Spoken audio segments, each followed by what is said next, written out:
Hey, everybody. We've already got some disappointed folks. Not hockey right now, but coming up this weekend, we've got some fun news to talk about. But tonight, we are prepping up for All Out AEW style. So maybe not hockey, but sorry, performance art. Yeah, there's still going to be some teeth flying, some fists flying. You're going to love it. Hi, everybody. Welcome. And then they disperse. All right, we'll quietly leave. Welcome to an all-out priming. A Nia Jax don'ting. Don't do it. Don't do it, Charlotte. Matt, this is a Charlotte slapping. Kabam! A Lesnar returning. A Boogs cruising episode of the Brothers of Discussion. Matt, we're going to talk AEW's Go Home show, Go Home week. Before Punk's AEW wrestling debut this weekend. Matt, we're going to run through that whole all-out card. Some major NXT shakeups. Oh, no. Not the shakeup you would pick. I don't think. It's a lot like when you get a Blizzard at Dairy Queen, and you could get a Reese's Cup, you could get a Butterfinger, and you go with Nerds. Oh, no, not Nerds. Matt, we're going to talk the ascent of the most metal man in professional wrestling. We're going on a Boogs cruise, baby. All that and time allowing, maybe a little bit more. Matt, as always, it's a hot, spicy week of wrestling. How are things over there? What's going on? It's been rough. We're going through sleep regressions right now. We're trying to get rid of binkies, and it's late night. So we just got baby girl down. So it was getting pretty close. We were getting a little worried there that this was gonna have to be pushed back. But it's all good. What about my man with the little piggy nose, Teddy? Teddy's great. He went right to sleep. He just had a rough day throughout the day. He cried all day because he couldn't poop. So that's a thing for anybody who's yet to be a parent. Maybe they've got one on the way. Some days your kid just cries all day because he can't get his poop out. And wife comes home. She holds him for maybe 15 minutes. He takes a massive dump in her arms. And man, you got to get a little tighter on your hugs, I think. Well, I got to say, I'm doing really good right now. Because our man Tristan got the package we sent him for being a good buddy, for being a good fan of the Brothers of Discussion. That's all you gotta do. You gotta be a good Tristan. You gotta be that's we should make a video and show all the times that Tristan's given us great ideas for the show, and then say, don't be a so and so, be a Tristan. And Tristan, I'm so glad you got that package because I'm always holding my breath when we send that stuff out. It's like, please, God, make it, because I don't want it to look like we just said, hey, we're going to send you stuff and then nothing ever comes. So I'm thrilled for that reason. But you don't want your gifts to be CM Punk. It was 7 years of maybe. Oh, maybe. And finally it did arrive. So we're glad that, Matt, just like CM Punk's return, our gifts actually make it. Yeah, and at the very least, I hope it works as a bribe to keep you as a fan and keep you coming back. But just like a CM Punk ice cream pop. Yeah, exactly. Man, where can the beautiful people find us? We got to jump into this show because we got a lot to talk about. Or at BOD Podcast for all the Twitter conversations. You'll find us going pretty hot this weekend for All Out. Of course, we're going to continue discussing that. I still haven't gotten my tweet out to say we're live right now, so hopefully we'll have a few more buddies join us in a minute. But it's brothers_of_discussion on Instagram. I just realized I've been looking at our Twitch page, which I'm trying to share on Twitter, instead of looking at the camera. So just staring at myself. That's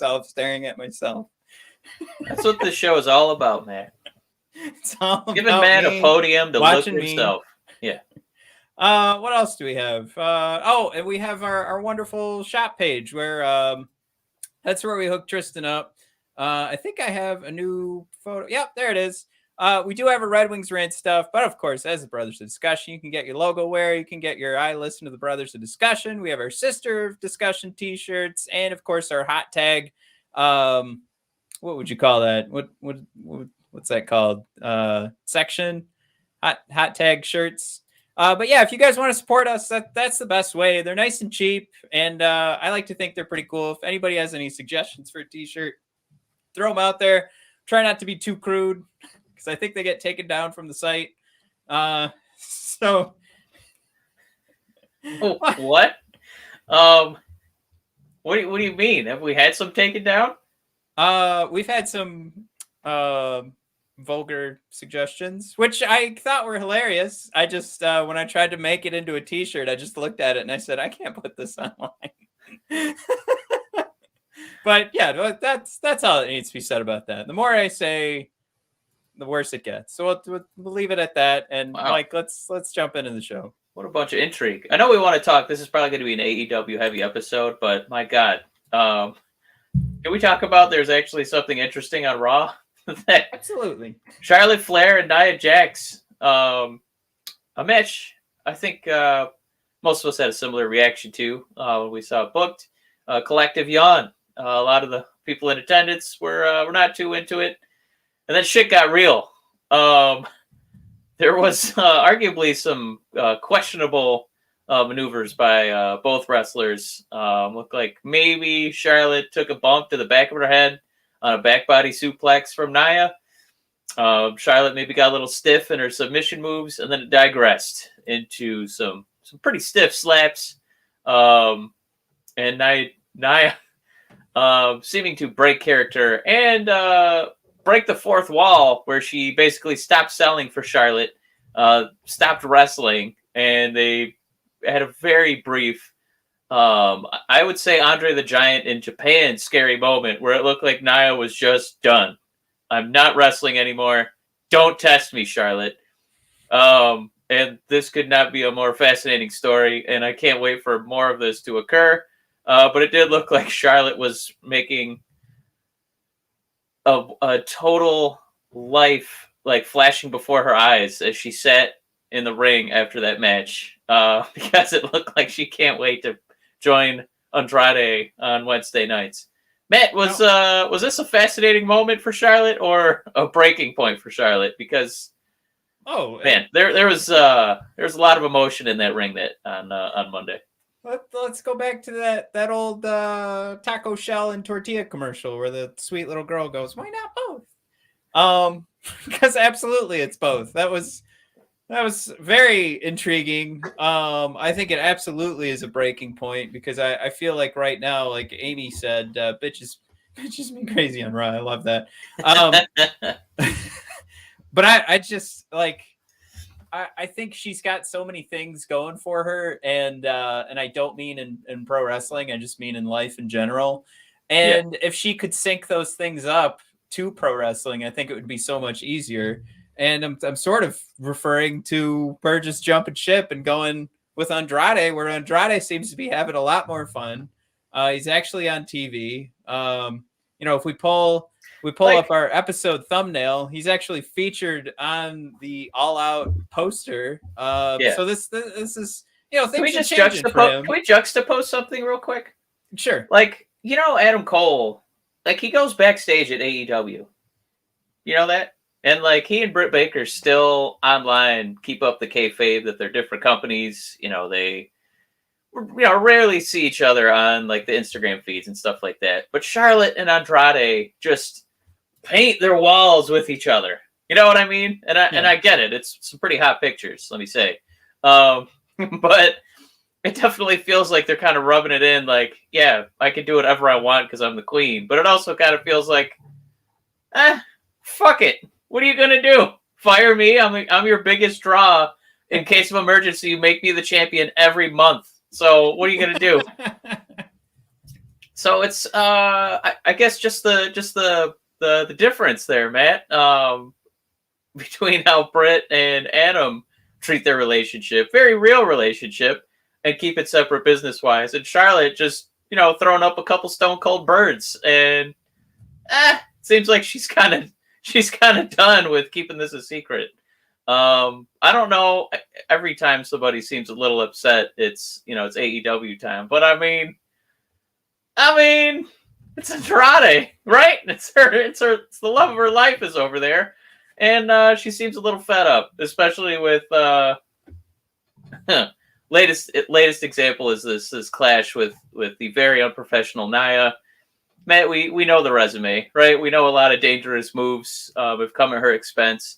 It's also just kind of nature of the beast, so to speak, when you're easily the largest person in the division and you're fighting a lot of people who weigh 110, 115 pounds. But I guess it feels just a little bit different when it's the show pony, when it's your golden goose. I think when it is the woman that they turn to, to run things. And I guess if you're going to break that person's spirit, I don't know what else you say about that division. If you get Charlotte out, that's a big chunk, man. That's a lot of eyeballs averting to another program if she leaves. So I don't know, Matt. I guess my question for you is: are there going to be repercussions for Nia, or are we going to get an extended feud out of this? Well, I think they've already announced that they're going to be fighting on Monday, so I don't know if Nia's even like fully to blame. I feel like this is something that they tried to settle in the ring, and that's something that we used to applaud. We used to say, wow, that's really cool. So I'm not even really looking at Nia and going, I can't believe she ruined this segment. I think it was just the heat of the moment. I think you were right where you say these things happen. Guess why? Because we're watching pro wrestling. Damn it, we're not. We're not watching a stage play. When I talk to, because I want you to touch on this too, because when Amy mentioned it to me, she just talked about a complete lack of professionalism between both of them. Because both of them kind of stopped wrestling. They stopped wrestling and they were, doing stiff potatoes at each other. Yeah. So I guess how would you book that this Monday, since they've already decided this is worthy of a match? What would you do with it on Monday? I love that you asked this question, because this is kind of where I wanted to take this after they announced that they were going to face each other again.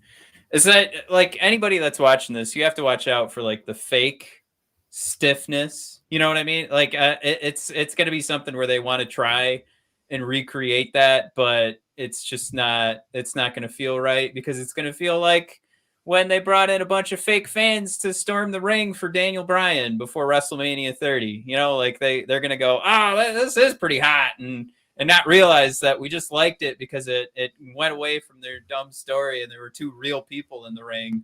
And instead, what they're going to do is try and take that realism, muddy it with their own garbage, instead of just going, you know what, we got to chalk this up and realize that the fans like this. But we can't milk it, for all it's worth right now, because it's not going to go over the same way, and just try and figure something else out. But I absolutely believe 1000% that they're going to try and milk everything out of it. It's going to look even clunkier because they're going to try and be stiff again. And I think, part of the worry here too, like you mentioned with, this is not is Charlotte fed up with what's going on? I think that's true. I think she just doesn't like the light that she's in, and I don't know. Right? Listen, Matt, just, if you keep pushing her, she's just gonna give up. I think you're right on the money, knowing that I don't know if the first time it was real. I don't know. I know it felt real, but the first time Nia Jax said, "My hole," and then every week she had a new hole gimmick. You know what I mean? So I don't know if this is gonna. It's just going to be in the same vein where she's going to accidentally, like you said, work a little stiff with Charlotte. And I guess what I would do is keep them apart for a little bit, and then like bring them back at Extreme Rules. I don't want to see them fight every week. I think that they should have some real payoff. That it gets just that fine wrestling line that Vince always likes to touch, where it feels real. But instead, they're going to do it every week and turn it into a segment, which, maybe those women will find a way to make some money out of it. But I wish they could find a way to keep them separate for a little while. Yeah, Amy's right there too. They need to be apart. I don't know if it's like, do you book it to say, all right, we're going to jump into realism, and you're going to have an authority figure say, no, these two actually got into a fight. They need to be separated, and then have them, and this is all kayfabe, but they bump into each other while they're headed to the ring, and you get a shouting match that doesn't really end in anything or any fisticuffs, but you let that kind of build and build for maybe a couple of months. That wouldn't hurt. Let's get this sucker to Survivor Series. Let's do a real fight. We'll have Charlotte's team versus Nia Jax's team. And then you could build that into eventually some championship matches. I think there's a huge opportunity there. But like we just said, it's not going to happen. They're going to book the hell out of this thing, overbook it, overproduce it, ruin it. It won't be fun. We won't even want to go back and watch the stiff punches. Or the only time we'll go back and watch it is when Charlotte actually leaves. Mike? Yeah. Matt, let's talk about something we are excited about. Yeah. God bless Dolph Ziggler. Matt, I'm going to give him a lot of credit here because he doesn't get enough. Yeah. And people give him grief. Why are you winning titles? Why are you at the top of the company? And he usually brushes it off when people ask him that on social media. And Matt, he has such a goddamn important job, and it's getting over the young guys, the fresh faces, the guys we don't know anything about. Absolutely, the young bucks, if you will.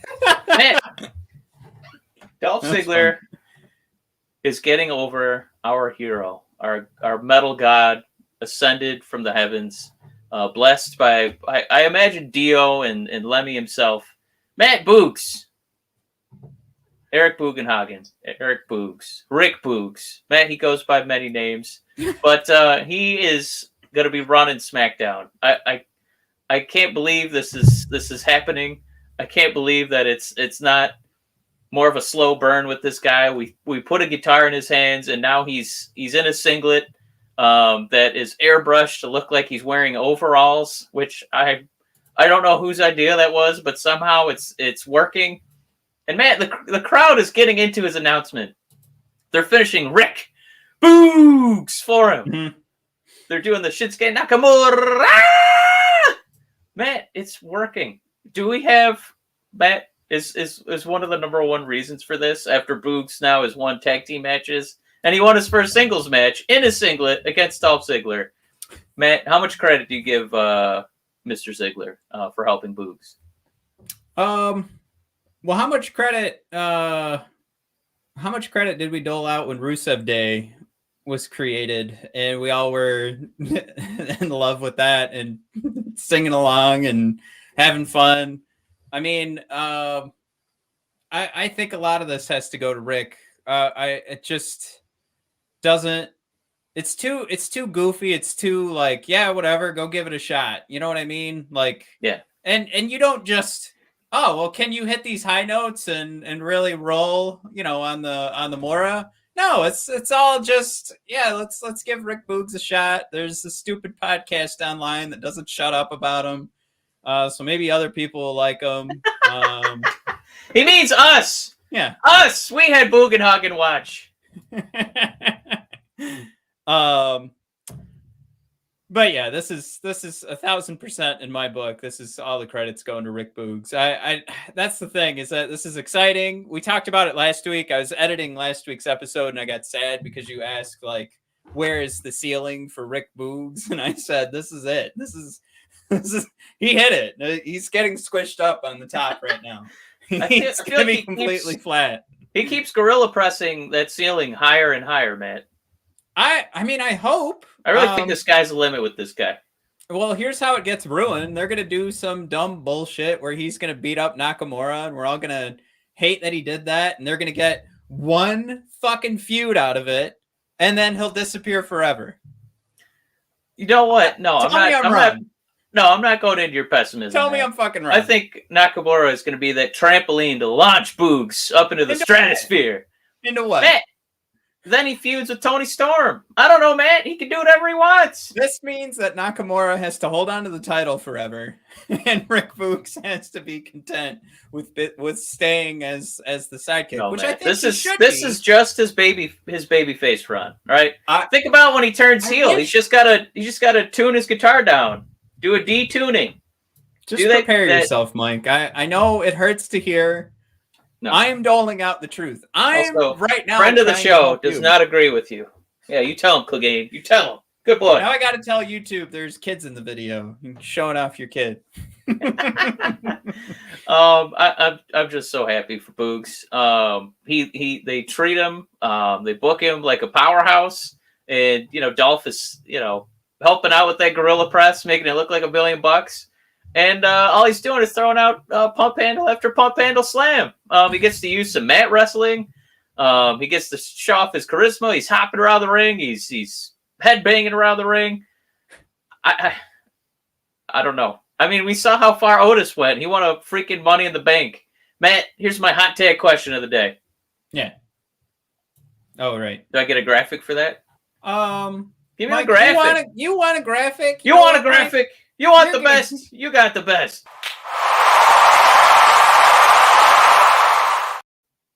Matt, Otis had Royal Rumble spots. He had Mania spots. He had Mandy Rose. Matt, does Boogs eclipse that highlight?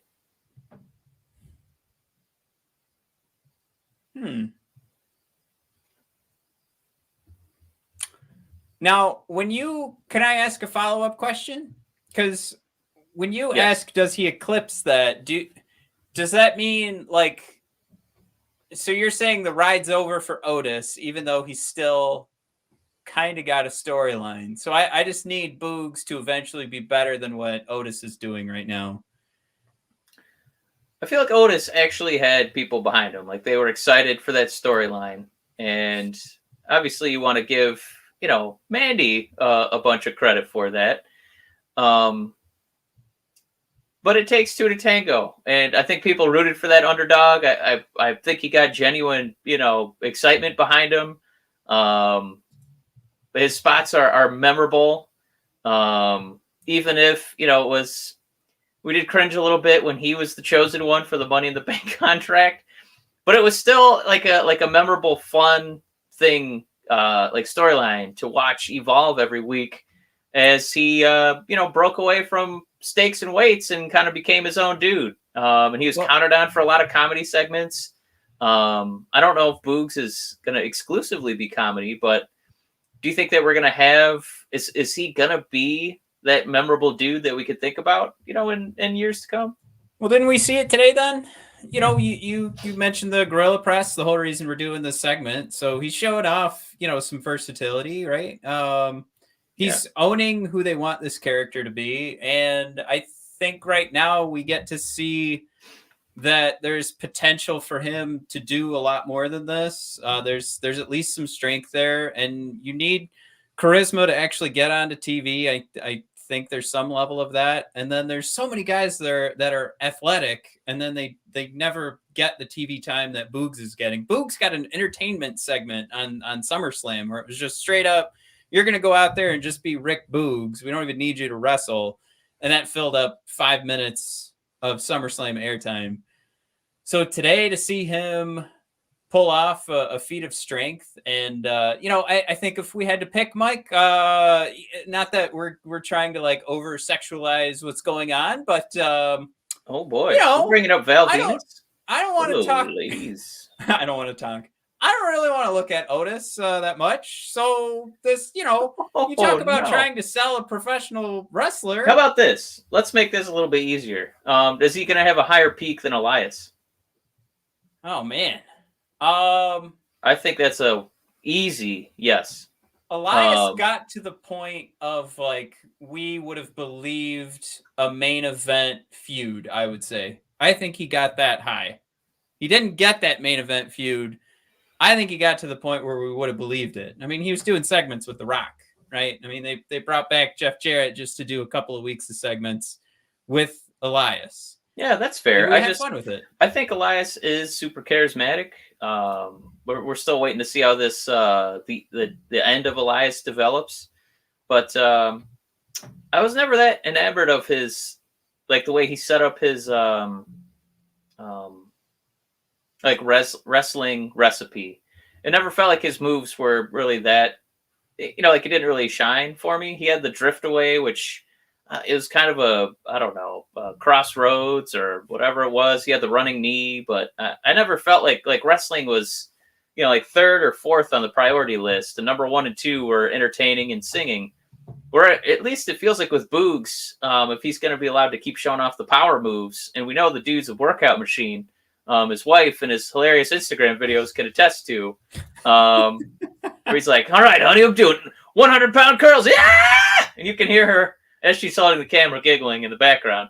But it just feels like his matches are already more entertaining for me than Elias's. And, everybody has their own flavor of tea they like to get, at Tivana. But I don't know. It feels like the people are already kind of globbing onto this in-ring style. And they're definitely globbing onto his, his entrance and his persona that he puts off. So I'm really optimistic, man. I'm feeling it tonight. And I just wanted to make sure I also threw in a kudos to our boy Dolph. But is that enough waxing poetic about the Boogs Cruise? Well, I don't want to miss this note by Fethar. He needs to see Otis using the earthquake shake during his promos like John Tenta used to. Welcome back, Fethar. Yeah, glad to have you. I didn't want to miss that comment. I am worried, the Otis is slowly disappearing. But, we talk about casting all the time. I would just throw out there, you were comparing, those 3 guys. And I think at one point or another, they were like on the top of our radar of like entertaining guys who show up to do an entertaining promo first. And then the wrestling was kind of secondary. But the casting for Elias was good, but there isn't a lot of room for that character to really blow our socks off. He can't get as excited as Rick Boogs can. So you immediately right there have a guy who's cast perfectly, but he's also a cheerleader. I'm not demeaning his character in any way. He absolutely is doing the cheerleader job for Nakamura out there. He's just doing it in a real badass kind of way. So his whole character is getting the crowd riled up. So I think if anything, I guess I brought up casting because all 3 of those guys are perfectly cast in the role they're in, but there's only one that is, I guess, can break the limitations of trying to fit into that character. And it's because Boogs can just continue to be himself, but just half the character is him getting the crowd excited.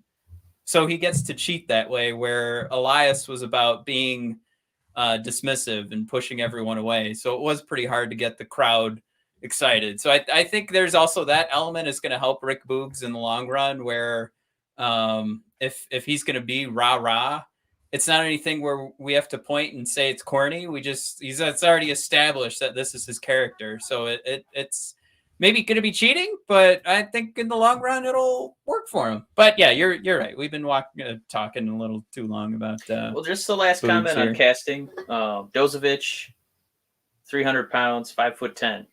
Elias, 6 foot, about 220, and Bugenhagen looks like he's 6'1", about 234. So we know that Vince is trying to, and this is probably going to segue into our next slot here, is shape and size of who they want to cast on their shows. Boogs, 6'1", about almost 240. Definitely the shape that they're looking for. Maybe a little bit taller, but once you're above 6 foot, that's when Vince's eyes start to, get that little glisten in them. But Matt, we got a little NXT shakeup here. You want to break that down for us real quick? Yeah, and just before we do, last point goes to Fethar again. We're going to definitely end the segment now, but it is interesting, the point he made. Pandemic killed Elias because he needs that audience. It's interesting that they made the decision right when the audience came back to have him bury the axe. I think part of it was because of Rick Boogs, but, what's he supposed to do now? All right, but yeah, to move on, let's talk Bruce Pritchard and Vince McMahon taking over NXT. At least what's been reported is all major decisions. So daily, they said, day-to-day still goes to Shawn Michaels and Triple H. It just kind of sounds like they're in trouble. You know what I mean? No, you guys are keeping your day-to-day job. You're still going to see everybody. I'm not doing any of that grunt work. But if you have a huge major decision that you need to make for one of these guys getting pushed or winning a championship or one of your shows, ending a certain way, that's got to go through the head honcho. I I think there's a couple ways to look at this. I think this has happened to me at my jobs, and ultimately what's happened is it just made me work a little bit harder to make sure that I wasn't hearing from my boss that things needed to be changed. So I'm not saying Triple H isn't working hard. I think I have always worked hard, but then I put in that extra time to make sure I wasn't hearing like, well, this thing you just worked on for a full week, that's all garbage. You should have come to the table with something better. This is what we're gonna do. And I think ultimately that's what this looks like to me. I don't know if we need to be too worried. Only because I guess we'll know quickly, right? We'll know once everything gets rolling and Ciampa becomes an escort for I mean, it's hard to everybody's just going to be an escort for Walter in a couple of weeks. He's just going to have 14 little, 5'8" guys walking him to the ring. And he's going to pat them all on the head as he walks in. Vince is going to go, that's my man. Yeah, he's going to have a lot of valets. It's going to start to look like that, the coattails of Money Mayweather here in a minute. But it's just weird that they are floating this out there because the only way it's going to get rumored is if the WWE is putting the news out. So obviously what they're trying to say is that, hey, if NXT has not been tickling your fancy starting September 14th, now we're going to have Daddy home. Not the Ciampa Daddy. We're probably sending him away. Big Daddy's coming in. And we're going to change the way that the NXT broadcast is done. So this is kind of like for me when they bring in a new general manager and, if things suck, well, we'll change the general manager. So I think for them to say that, Vince is going to start curating NXT again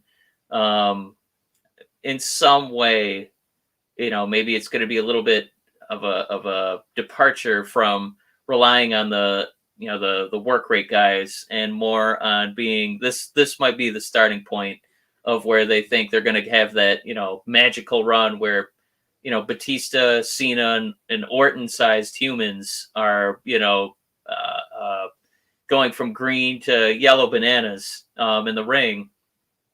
And they get away from the guys who are, indie darlings or guys who are, 5'10", $180, 205 live weights. I guess I'm interested to see who they put on that show. Matt, as far as who's currently on the NXT roster, this definitely feels like goodbye to Adam Cole with Vince taking over NXT. Because he's not the largest dude of all time. That's not really his role.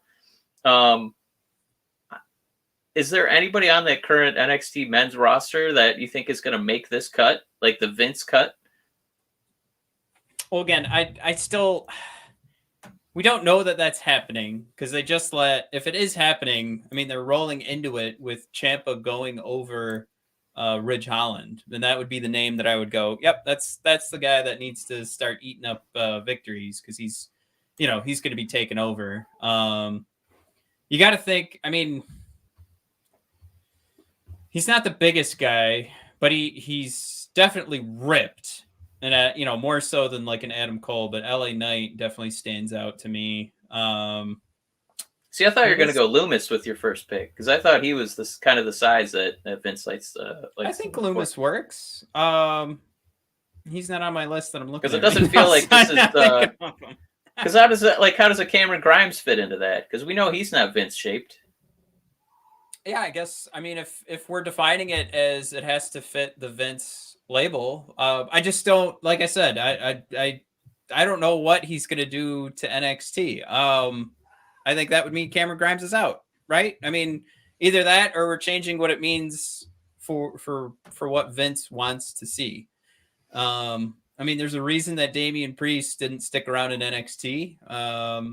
He's a big boy. For me, it feels like they want to bring in like I mentioned, that class of Batista, Orton, and Cena, but also, maybe kind of like what they did with Bianca Belair, because we know she was more of, she was like a world-class sprinter. I think she was like a P90X demonstrator in contests and things like that. And then they turned her into a pro wrestler. So it feels like they're going to be doing less of taking a pro wrestler and making them a star, and instead taking a big, larger-than-life human and then, kind of molding them into their WWE product. It feels like that's for me. That's how I interpret that change with Vince. Well, I'll finish off with this. I feel like this is all happening because this is being, or like all of these rumors started. This discussion that we're having right now is happening is because it's deemed a loss. They lost the Wednesday Night Wars, our old segment. And I think you'd have to try and connect the dots as to why that happened. And I think it happened because NXT was sold as something smaller. So when they were getting less ratings and they weren't winning the war, I mean, they were in the Performance Center because they were trying to save money. When NXT would come up to Raw and SmackDown, they'd have guys visit to try and get you interested in those characters. They'd lose on Raw and SmackDown to the Raw and SmackDown superstars because they're the main event. So we were led to believe that this was a lesser than product through kayfabe. And you even had like Karrion Kross even recently. Like that was kind of a bummer to happen, even though Karrion, got his way and now he's, on WWE programming. There were always these instances that kept popping up that they kept telling you over and over, this is not, this is not WWE wrestlers. These guys are NXT wrestlers. They're little guys. They're not as good.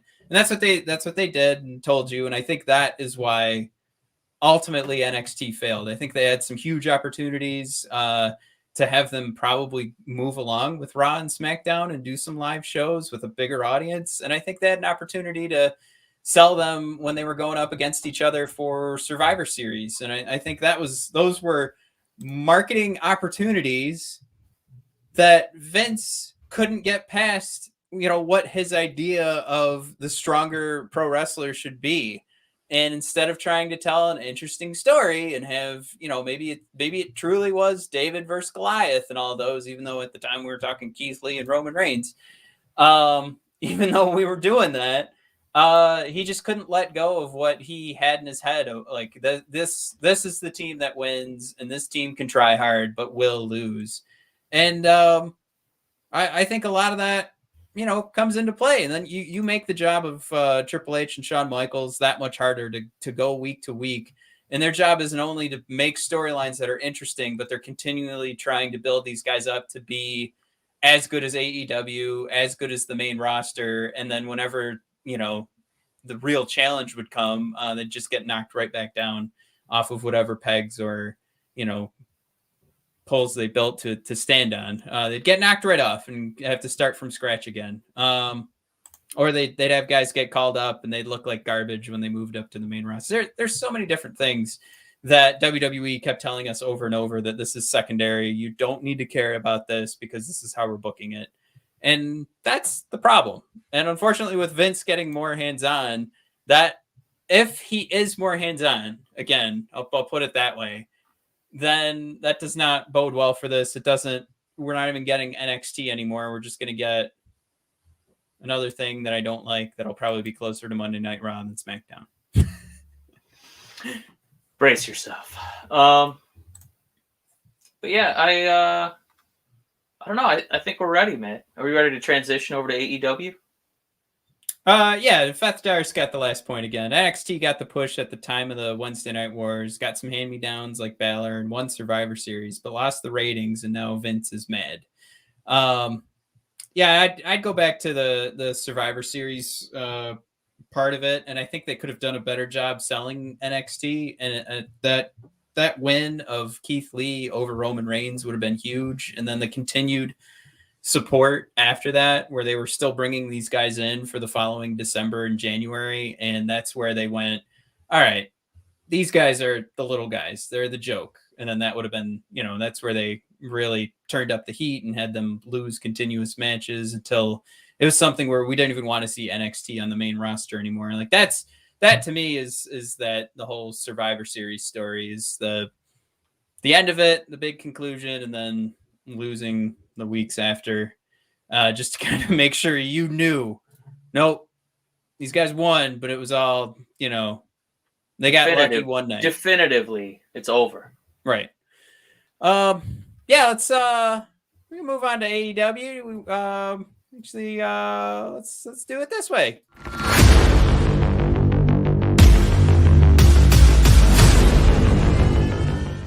Oh man, that's Tony Khan funding that one, huh?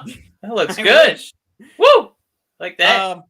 Mike, we got a couple things to talk about before we get into the match card. But we are now talking AEW All Out. We'll be talking it for the rest of the show. Mike, Bryan Danielson. CM Punk was on another podcast. Unfortunately, he couldn't. He didn't accept our invite this week. Weird. He was asked about Bryan Danielson coming to AEW, and Punk sat in his seat, and this was like a Zoom podcast thing. Looked like he wanted to laugh, and then he gave the comment that if he was going to come back to pro wrestling to make sure he fought someone, there weren't a lot of names that would bring him back, and this was one of them. So he said, does that answer your question? Basically saying, yes, he's coming. Still not giving dates as to when he's coming, but he came back, and the answer was, at least what he's saying, is that he came back because he knew he was going to get to fight with Bryan Danielson again. So I thought that was pretty cute. And then he wanted to say too, I mean, this is huge for AEW. It's not just huge that Bryan Danielson is coming over, that the guy that I want to come over is coming over, but he said AEW is about to debut a guy who's was in the WrestleMania main event match this past year. So he said, if things are changing, like, that's your cue, that's your sign. When WrestleMania main eventers are coming over, no problem, within the same year, boom. So Mike, Tony Khan, just to transition here before we get into the match card, this is kind of closer to the match card. He's teasing a surprise, so I'm saving that as a segment. What are we getting as a surprise? You mean it All Out? Yes. What did I say? Rampage? Dynamite? No, you're good. I just hadn't seen the surprise angle. I don't know if it's going to be Daniel Bryan. We kind of talked. Oh, boy. So it's Labor Day weekend here in Waterford. People see that as an opportunity to start firing off the fireworks. So they are going loud now. Or maybe they're just excited for Bryan Danielson. Woo! This is our favorite part of the show. Line them up. Let's give us the American Dragon. Man, I don't know if Daniel's coming out or Bryan's coming out, if only because, we talked about you don't want to bust your whole load in one night. So CM Punk gets his first match and Daniel Bryan returns. And let's get Ruby Soho out there. And Adam Cole is going to help out the Elite. He's going to come out from the bottom of the ring to help the Young Bucks keep their tag team titles. Who knows? And then the Fiend's going to descend and start a feud with Darby Allin in a hallway segment. Like, I hope that they kind of spread the wealth a little bit. Don't give Chicago everything. Give us a shot. Let's have something in Detroit. We like wrestling too. So I hope that they don't. I would book it where Bryan is not showing up because I want to be able to digest Punk without being like, well, glad that's over. Who's the next ex-WWE guy coming in? I'm ready to be patient. So they have to surprise. They have to book this to where we're at the point where we're going. Well, he hasn't shown up yet, so I don't think he's showing up now. Like, that's the point I think they need to get us to if they want it to be a surprise. Because if he comes in, they do quarterly pay-per-views. It is madness to bring him in this soon. I would wait. Let CM Punk marinate. This is a crowd that's going to be cheering themselves hoarse. Sold out. Horse. CM Punk chants, Matt. yeah, let's punt. I don't know. Maybe the surprise is going to be something that's not a WrestleMania main eventer coming over. Maybe this is where Soho comes in. Yep. Because I know they got to start bringing these people in. Ruby just had that really cool. I had that Ruby Soho song stuck in my head. I don't know if you saw her video where she's putting on like a cool leather jacket and she's tagging the city, saying the riot is over. Yeah, I think that's something that people want, and it'd be a little bit of a lot of eyeballs, right, for CM Punk night, but not busting your load on Bryan Danielson.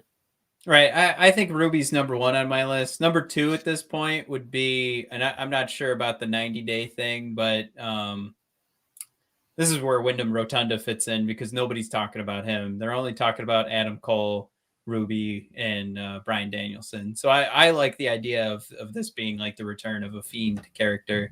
But I just don't know where that really fits in. I just like nobody's thinking about him, and that's how you fit that in. Fethdar's thrown in there. It would be good to space it out. But are you paying him to sit at home? I would assume that this is working where they have like a handshake agreement and Bryan is sitting at home with his kids. And when he's ready to start wrestling, like Brock Lesnar signs these contracts and he's got like 9 matches or something throughout the year or something like that. You got to figure like he does that way ahead of time. We just don't know. We always pretend like, oh, we got signed the day before SummerSlam or something like that. But they're getting paid for those. They're actually performing at the show, is my assumption. Does that sound about right, Mike? Only because we used to always hear CM Punk talk about like getting paid for WrestleMania, and it depended on the buys. And then you actually had to fight in WrestleMania, depending on where you were in the match card, is how much you got paid. So I always assumed that once you started fighting, started wrestling, started performing, that's when you would get that money. So I think it is your first point. Absolutely. I think we're all in agreement. We want to space it out. And I do think that they only get paid after they've actually performed. I would say to that point, the only way I'd see Bryan debuting is if, and we're having this CM Punk love fest where he wins his first match and we're just CM punking. And then Bryan, who is so good, shockingly, for how much we love him at being a heel, for him to come out and squash all that noise, by like steel chairing CM Punk into oblivion, into a bloody heap. That would be that would be the only scenario where I see Bryan debuting, because if he comes out heel and just squashes our hopes and dreams, for the good of the story, of course. Right. So I guess just to wrap that up, God, I think I just do want CM Punk to end the night. I think I want Darby and Punk to be the main event, but I know if CM Punk has a word, if he has a say, I think he's gonna actually say, "Don't make me the main event, make the championship the main event." But yeah, who knows? All right, Mike, quick question: is there room for Malachi Black in fucking All Out pay-per-view? You just mentioned 4 pay-per-views a year, and there's no Malachi Black. He's got to wait till Dynamite to well, it's not a scenario he's unused to as a That's what I was thinking. Very recent WWE employee. I gotta get the fuck out of here. Man, You're a Dynamite star. Somehow we found a way to omit Malachi from a pay-per-view card, but include not only 69-year-old Paul White, but also 75-year-old QT Marshall, who nobody wants to see on a pay-per-view card. So I'm so sorry, Malachi. We love you. I don't know what else you got to do to get on the card, but it apparently wasn't enough. We couldn't even get you on the pre-show. I'm so sorry, man. But man, let's maybe get into this card. And if we're gonna, man, hot tag. Oh, I'm pulling up another thing. Oh, Jesus, man. What are you pulling up over there? Background. What are you pulling up over there? First, just looking at porn. You'll see. It's porn. Matt, what's your hot tag? Give me a match for Malachi that should have been on this card that isn't. Oh, I mean, you can take that Dynamite match and throw it on there. Boom. We booked it. Come on, Tony. Come on. All right. How do we want to do this AEW All Out card? I think we'll start with the Casino Battle Royale. Let's just like run through what all the matches are, and then I want you to start with the match you're most excited about. Here we go. We got a 21-woman Casino Battle Royale. That's going to be in the pre-show, which stinks because I actually really like Battle Royales, even though some people don't. Matt, we got Paul White versus QT Marshall. Jon Moxley versus Kojima. That's going to be pretty fun. Matt, an AEW TNT Championship match. Miro defending against Eddie Kingston. Matt, just a good old-fashioned, I won't call it a hoss fight because they're both just a shade under, well, maybe Andrade's about 220. Pac versus Andrade. Matt, we got an AEW Tag Team Championship match in a steel cage, no less. The Bucks defending against the Lucha. No, not like them. Matt, Zero Miedo. Lucha Bros. An AEW Women's Tag Team. AEW Women's Championship match. The Doctor, Britt Baker, DMD against Statlander from Another Planet. Matt, maybe the end of Chris Jericho as we know it. He might just stick to the commentary table. Bleacher Report coming out with the article today. Why is Chris Jericho going back to the WWE? Oh my God. That's off, Bleacher Report. Yep, we need to cancel that website. There we go. Jericho versus MJF. Matt, Kenny Omega going against Christian Cage. The rematch everybody's been fighting for. Except for the Brothers of Discussion. And then Matt, in his return to a wrestling ring. Matt, we were there at his final match in WWE at that famed Royal Rumble in 2013 when that jerk mayor of Tennessee, I can't remember if it's Knoxville or not, came clambering over the wall, eliminated CM Punk from the Royal Rumble. Matt, Punk is back to avenge that. He's going against another scary guy who uses face paint and masks, and Darby Allin. Matt, which of these matches are you most excited for? I mean, I'm going to not say CM Punk and Darby Allin. You can say CM Punk. You can pick whatever you want, buddy. That, just not Paul White versus QT, please. When I built out the notes for this and was going through the card, I think I'm most excited for Chris Jericho and MJF. I think that one, like they're doing something here at the end of this card, the second half of this card, where everything is interesting. And I think the first half of the card that we went through, I think we'll get some good wrestling. I think we'll get some good entertainment. But it's the second half of this card is just a fucking banger. I think every ending is intriguing. I want to see the end of all these matches. It's not going to feel like, oh God, another one. It's going to be like, holy fuck, we get to see who's going to win. Is somebody going to come out after the Punk match? Is Britt Baker going to have to go, nose to nose with Ruby Soho at the end of this? Like, there's so much intrigue at the end of all these matches. It's so exciting. And for the others, it's just kind of like the match is going to happen. I have a pretty good idea of who's going to win. There's a good idea that the shoulds and the going tos actually match. So yeah. What's the best case scenario for the match you're most excited about then? Jericho and MJF. Well, everybody, you can go listen to last week's episode. Best case scenario, MJF pulls one out.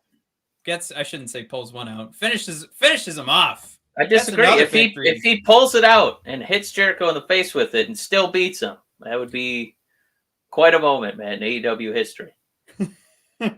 But yeah, I think that's ultimately what we want, right? We don't want to see the end of Chris Jericho, but I think the more chaotic and better story is MJF kicks Chris Jericho to the curb. I think if I hearken it to if you're sitting in the tub with candles and you think you hear somebody getting in the house, and that sound, that doubt where you're like, oh shit, that would be like MJF winning. But if it's just like a cat, knocking something over in your living room, then you can kind of settle back into the tub, and that would be Jericho winning. So I think for that panic where you're leaping out of the tub going, oh my God, and telling everybody, that would be MJF. That would be incredible heat for that guy to have for the rest of his career, that he retired the mighty Chris Jericho.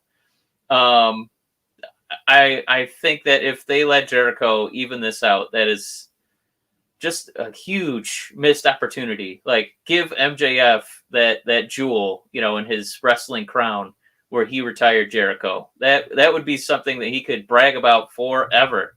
And you're only going to get one shot to do that. And if you play even Stevens, it's okay, but it's kind of like that Will Ferrell Stranger Than Fiction, when Will Ferrell ends up surviving in the end, where it's a pretty good movie, but it's not like a timeless, unforgettable classic of tragedy. Should MJF come out on top, that's what they need to do, man.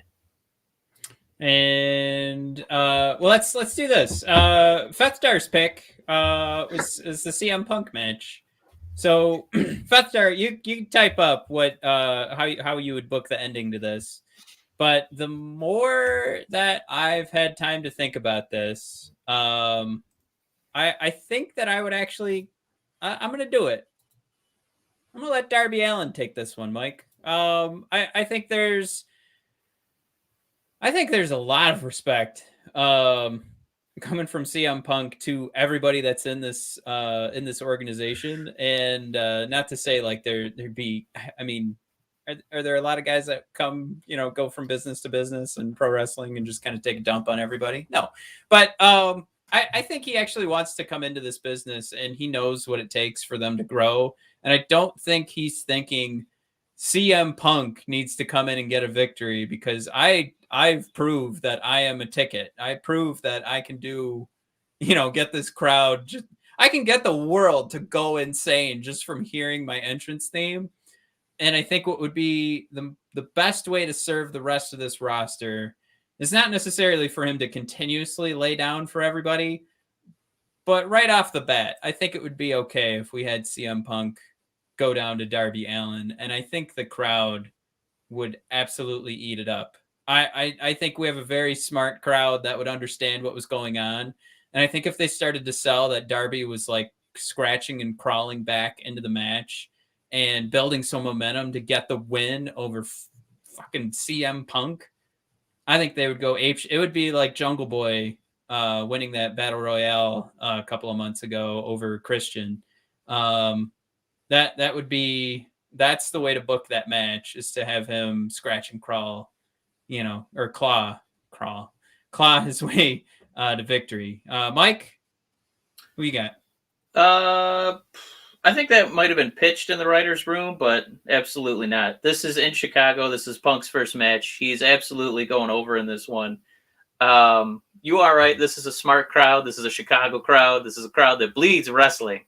I'm pretty sure that's where Pro Wrestling Tees is headquartered, by the way. But I mean, this is easy peasy. I don't think you want that crowd, after the match doing a polite applause and saying, that it kind of makes sense because Punk is out there, he's just trying to get young talent over. I think you just want crowds I didn't ask for a polite applause. Matt wanted a collective golf clap from the 20,000 ticket holders there in Chicago. Matt wanted everybody to have roses throwing up at the crowd, some streamers, everybody bending the knees, saying a prayer. No, that's not what's going to happen. They want to highlight. Okay. They want to highlight Matt. They got this huge shiny toy. They got a guy who left WWE, gave WWE the finger. Matt, this guy is a symbolic entity where he can, be like a huge megastar. And I think you could start that out, not by having him show up on, the Bleacher Reports and the ESPNs with, he came up just a little bit short in his first match, and maybe he doesn't really have it, but gosh dang, man, did he get over Darby Allin? No, this is Darby Allin doesn't really need to win matches anymore. He just needs to go out there and put his body on the line, and we just go, man, what a tough son of a bitch, which he is, and he's gonna do. This is all about Punk. establishing himself in the public sphere again. And easy peasy, Matt. Give me Punk with the 1, 2, 3 on this one. I'll finish it off too, because I like what Fethdar's got here. Is it's just about the intrigue of seeing if Punk still has it and how prepared is he. So the idea I'd kind of jump on top of that and kind of continue like I guess a different version of fantasy booking this, not necessarily my fantasy, but just if this isn't the end of the night, if this is in the middle of the night, and the intrigue really is just seeing CM Punk. I think we're all on board with Darby. So I think there's a good shot that this gets some 50-50 booking mixed in. Nobody really loses. CM Punk comes close or Darby comes close and somebody interferes with the match. Maybe that's where there's a new person coming into play. But maybe it's just about booking the continued storyline for Punk and Darby, and that's more important than having one of them lose this match. And maybe not continued stories for them separately. So somebody is going to interfere and, start a new feud with one of the two. I can imagine that could be the more important thing is they're taking a look like, yes, CM Punk just needs to go out there. Boom, mission accomplished. Yeah. And then part 2 is figuring out what we're going to do with CM Punk after that, which you could figure out on Dynamite or Rampage. But, the idea here is everybody's watching All Out, and they're going to need some reasons to continue to watch AEW. Yeah. So let's give them some good reasons. Yeah, I think that point just talked me out of Bryan debuting, because if ultimately, Punk still has to win, this is Chicago, this is his first match, we have to see if he still got it. A lot of pressure on AEW to sign this guy and not feel like, oh, fuck, what did we do? We gave him, how much money over how many years? Oh, no! But if we're also going to say, all right, Darby Allin is, one of the young faces, I don't think that you're telling that story of Darby Allin being one of the young faces if he loses to Punk and then we immediately have Bryan Danielson come out. So I think I'm going to say right here, right now, no, there's no Bryan interfering in this. You can't give all those people the right rub if you keep throwing in new faces. No, this is going to be Darby looking tough in defeat, and this is going to be Punk getting started with a victory. So, Mike, do you want to? You've got. Can I say the match that I'm bummed about, and I shouldn't be because I really love these two performers, is Britt Baker versus Chris Statlander. When we look at the top of the card, and by top I mean matches we're most excited about, Punk and Darby in just a couple of weeks have sold something intriguing. I mean, obviously CM Punk, his return, but Darby too, being in that high pressure, high stakes bout where you got to be there to kind of carry Punk, but you also got to be there to kind of represent AEW's young talent, right? Yeah. That it's not just going to be a guy who stands by the wayside as ex-WWE guys get, more television time. It's a lot of pressure on Darby. We talked about Jericho and MJF. This is just a feud, no gold on the line. It's just a story between two guys with a personality clash. But the Baker and Statlander, they do this to the women every time. There's no storyline here. This is just, Statlander kind of sort of made her way up the rankings. She won 3 matches on Dynamite in the past couple months. So now it's her turn for musical chairs. And it's such a bummer because I really love Statlander. She's, got a lot of personality. I think people look forward to her boop, or at least I do. And I'm going to speak for everyone else. We look forward to the boop. She's really physically talented. Love her look. And we know how good Baker is. She's arguably the best female wrestler in the world. And it's just kind of a bummer that they didn't let these women kind of bump into each other a couple times and, grow some animosity between each other. This is a gentlewoman's contest, and it's the worst way to book a championship match. I guess It ruins it only because what's fun. I'm gonna bring up why I was excited for this match, but ruins it because we know how this is gonna end. But that's where I think there is still intrigue in this because we are so sure that Britt Baker's coming out of this that they're gonna take that statement she made on Dynamite about the new free agent signing and they're gonna spin that on her, and that's where Ruby makes her debut. So I think that's where I'm still excited for this, and I can't wait for the end of this match. Is what I said earlier. I didn't necessarily, I think it'll be a good wrestling match because you've probably got. I mean, Statlander was my favorite once AEW started. So to me, I think you've got the two best women right now that can go for this company. I just, yeah, like you said, the actual intrigue of who's going to walk away with the title is gone. But if you want to consider this a segment, you want to say like the booking of this segment or however you want to describe how pro wrestling works for an actual show to go start to finish. There's a lot of potential here for that surprise that Tony Khan's teasing to happen at this moment. And who's to say there's only one surprise all night? So, you got Ruby here, you got Daniel Bryan coming out against CM Punk, and then you could, have another woman debut at the 21 woman casino battle royale, and let's just bring in like 6 or 7 people in this show, and we'll really sell it for people to tune in on Dynamite on Wednesday. But yeah, that's where my head's at. I think this is the ending to this is so. It's in stone that something interesting has to happen for us to go, all right, yeah, I want to see what happens next with Britt Baker. Yeah, I just wish that we were more excited for the match and not in the aftermath. I guess the match I'm probably there's 3 that I'm kind of bummed about. This one I know it's still going to be a good wrestling match. Omega versus Christian Cage. That one just seems like the most foregone conclusion of all time. There's absolutely no way that Christian Cage is winning 2 championships from Kenny Omega and Christian Cage being anointed as the Almighty, akin to, Bobby Lashley running the company, running multiple companies at this point with Impact and AEW.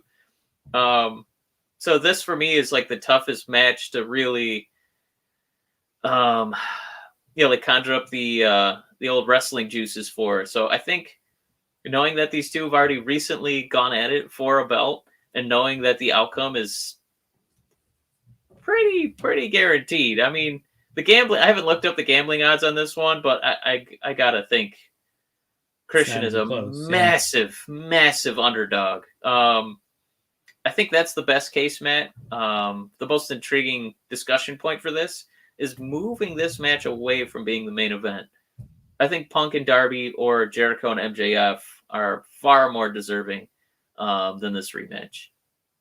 I think they've done that a lot too. They've definitely handed over a lot of main events to Chris Jericho, even when he's not champion. So I think there's I think they know what they've got in CM Punk. I mean, it's been 7 years. I think that'll be the main event. But that doesn't mean that Adam Cole doesn't fit in at the the end of the match. We just gave all the rules as to why Ruby's going to debut at the end of the Britt Baker match. So this one's locked in. It's in stone. So of course, we got to get some Bullet Club fighting going, and guarantee Adam Cole's coming. All right. What am I looking up? I was looking up the All Out odds, but we've already settled on. We've already settled that Kenny's going over. Yeah. I'm still bringing it up. Who cares? I mean, there was roughly, let's just say this, Matt, there's like maybe 2 segments, like totaling like 7 minutes between Andrade and Pac interacting with each other. And it already turned it into a match that I want to see. So it all they had to do was something along those lines for Statlander and Britt Baker to get me more excited for this clash. But like pivoting over to Pac and Andrade, those couple interactions got me excited to see them fight. We know Andrade is the big showman, the guy who likes, taking a little siesta between the ropes versus Pac, the, pound for pound most violent man in the AEW employ. I'm really excited to see these two go at it. It's such a treat that they're going to get you know, a television showcase that they never would have got for their old employer. So I'm a big mark for Pac, and I can't wait to see this one. And just so everybody knows, Kenny has the best odds of the entire night to win, to walk away with a victory. So there you go. Yeah, you maybe put $1, Christian, because you might win $1 million, but you're going to lose $1, just so you know. If you bet $1 on Christian, what do you win? You'll get $3.50. Okay. Yeah. But I think you only get 60 cents if Kenny wins. So you get, you get your $1, but okay. Where are we at? We talked, we got some championship matches. We got Punk out of the way. We got Jericho out of the way. We've got the AEW Women's Championship discussed. Did we touch on the Tag Team Championship match? Take it away. I mean, this is going to be a great wrestling match, but to go back to how much story is mixed in here, I think there's a legacy between the Young Bucks and the Lucha Brothers. It just seems kind of weird that I don't know. I guess they can just figure this feud at any time, at any point. Can for I say, AEW. I think you're right on the money with that, because the guy with the most heat, like crowd wise, would have been Jungle Boy. It's insane that, but man, if we're gonna do like a lottery draft of guys how are they not on the card? How is Malachi Black not on the card? And how is Jungle Boy not on the card? When Lucha Bros went over Jurassic Express, I was stunned, because I thought that would be easy money and an easy rooting interest for this crowd. It's not that people don't like Lucha Bros, but I mean, Jungle Boy is like white hot lightning right now. Like, people love that song. They love that entrance. The dude's just running on all cylinders right now. It's kind of madness to me to not see him on the card.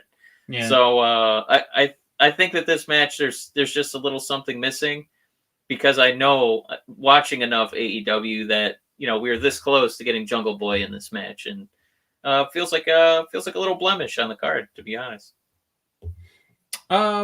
Yeah, and I guess just to talk about the match itself, because I completely agree with everything you said. I mean, this is another instance where we're going to get good wrestling. I think the Young Bucks should go over, and we'll walk away and not be thrilled with it. I think the two of us, but I mean, we're about to see Ray Phoenix do some crazy shit off the top of a steel cage. So I mean, You're right. It's going to be entertaining, but whew, we almost had Jungle Boy doing it, and I don't know. He's doing something right. You know what I mean? He's one of those young talents that we're excited about, and we're kind of getting the short end here. We don't get to see him. All right, so the last any last matches you want to touch on before we sail off? Moxley and Kojima, I think that's a match that's bigger for other folks. You and I don't have a lot of exposure or experience with Kojima. I'm sure it's going to be violent and exciting. The less said about Paul White versus QT, the better. The Casino Battle Royale, I'm excited to watch that, but if that's where they debut Soho, I'll grind my molars and accept it. I didn't want to see her on the pre-show. I wanted to see her invade Britt Baker's world. But maybe I'll just have to be a little bit more patient with that. But a match that I think could quietly make some noise is Miro versus Eddie Kingston. Miro's he's really finding his stride as this God's chosen wrestler, as he embraces his inner Christianity, and really makes it part of his heel character, which is hilarious to me in a way. Kingston also unshy about his religious affinity. He's usually got the cross on his neck. He comes out to a church organ. I'm pretty excited for this match too. And again, this is one that it had just a touch of interaction between the two. Yeah, the last couple of weeks. Yeah, and I think that was enough. And this match is going to get the crowd interested. Miro, he's doing justice with that TNT Championship in Kingston. I mean, the guy can do no wrong. So I'm really excited for this. Matt, I think before we pull away from this card, I got a hot tag. Just want to hear one answer from you and then one follow-up question. Are you ready? Yeah. All right, final prediction. What pulls the curtain and what closes the show? Pulls the curtain's going to be that steel cage match. I have no doubt in my mind. Closes the show. Like I said before, CM Punk, Darby Allin. I like it a lot. If I were booking this show, I would probably put Punk and Allin last. If you really want to make Darby go and look like a superstar, absolutely put him in a main event with CM Punk. CM Punk's first match in 7 years, bud. That's you. You're going to be out there with all those eyeballs. And pulling the curtain as far as a fun match that I think the crowd would be, really invested in and loud for. I think your cage match is great. I'm going to try not to be on the coattails of that one. So give me Miro and Eddie Kingston. If you want to go by like the Dynamite formula too, I wouldn't be surprised to see Moxley and Kojima open the show too. It seems like a good way to get people that are just tuning in to be like, holy shit, look at that. You get to see the party of, you're basically starting the show with a party of having Jon Moxley come to the ring. Fethdar's got MJF and Jericho ending the night. That's something to me too. I think there's a good space for that with this. If it does end the night, Jericho is losing that match and he's going away, right? Like if that ends the night and Jericho wins, I think they're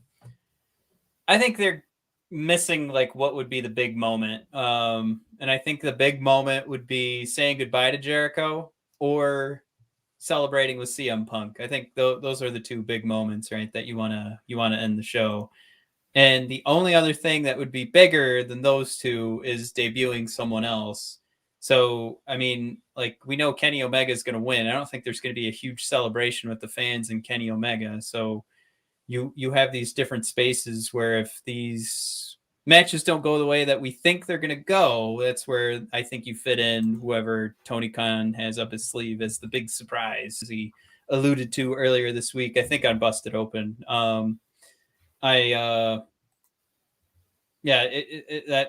That's where you want to send the fans home happy or excited for Dynamite, and people who are just now checking it out because Punk's back, they need something too.